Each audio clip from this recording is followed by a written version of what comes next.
So hello no mga boss, so ngayon mag-update ako dito sa mga hamster and mga rats natin no mga boss. So ngayon yun, update natin kung ano mga nangyayari dito sa ating mga hamster and rats, kung ano yung mga available natin mga boss, at check nyo na rin yung mga breeder ko no mga bossing. So tara, let's go. Ito no mga boss, so nag-ayos ako dito kanina. So dito nakalagay yung mga robo. So 3 pieces lang ng robo to no mga boss. So ito yung white na robo.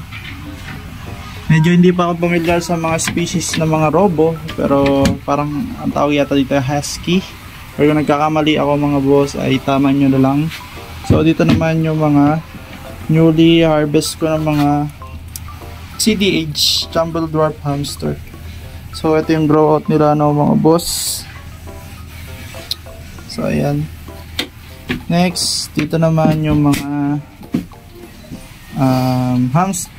mice. So ito yung mga mice natin mga bossing.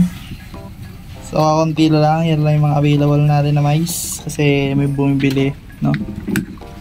Then ano din pala ako mga boss, nagtatry ako ngayon mag-breed ng superworm. So ito yung mga binili ko na superworm. So 1,000 to 1,200 pieces. And ito yung mga separate ko na mga bossing. So yun. So ito naman yung mga rats natin. Yung pinaka first breeder ko ng rats. So yun lang mga boss. Medyo madilim. Higyan natin ilaw. Ito yung first na rats ko na breeder. So 3 female, 1 male. Kaso yun lang natira. Namatay na yung dalawa. Next, dito yung mga breeder ko ngayon ng mga rats. So ayan, so ito yung mga napaanak ko yan. So ginawa kong breeder. Tapos yung ibang mga male dyan, yan yung mga kinuha ko or nakipag-swap ako para hindi ma-inbreed yung mga rats natin, no?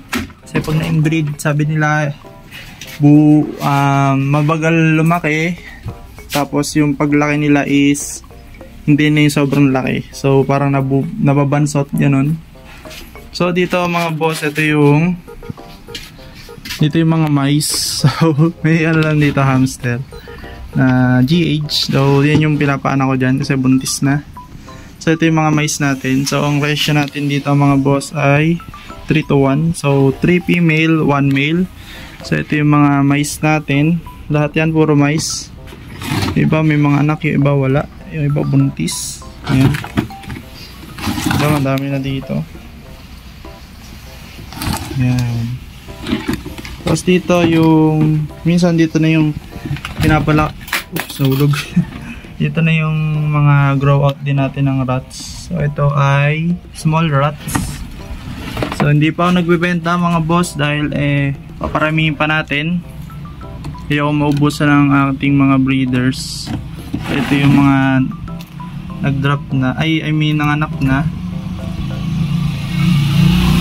So ito yung mga anak niya mga bossing. So around 9 or 8 pieces na anak, no. So yan, gagawin ko siyang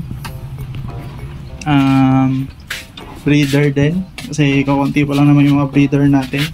I think mga nasa 6 female pa lang na rats na meron. So ito mga boss ay CDH. So ito yung mga fur out. Ito ano to? Saan ba yung isang hindi fur out? Ito siya yung winter white. Sinama ko lang kasi nag-iisa. Hindi yan sobrang bait na mga boss yun. Ewan ko lang sa mga ibang CDH. So yan. Tapos dito mga boss, ito yung mga fur out din, or meron din tayong mga panggamit na TBH. Ito naman GH. So magkakapatid dyan na GH. Ayan. Next is yan ang mga breeder natin ng mga GH. Breeder na rin. Ito na yung mga breeder. So dito naman mga boss, meron tayo dito mga halo-halo na rin. May mga mice, rats, at hamster, no. So ayan, makikita nyo dito CDH na kumakain. Dito GH na kumakain din ng malunggay. Sarap na sarap siya. Kasi ito yung rats natin. So dito din ako naglalagay ng rats pag may mga paanak na or buntis sa inyong mga anak niya mga boss. So yung rats natin na female. So around siguro 8 to 9 din yung anak. So yung mga CDH natin. Yan. CDH. Tapos may mga GH. Ito may CDH din tayo kasi may anak yun. Ito yung Robo. Ito yung GH natin na may anak. Na dede pa. Ito yung Winter White. Mice. GH. Ito. Yung mga GH yun na pure black. Hindi lang masyadong makita mga boss. Pero ayan. So yun muna yung update natin mga bossing. So sa mga gustong magtanong or may malaman, no? Ready ako mag-share mga boss. So yun muna mga bossing. Peace.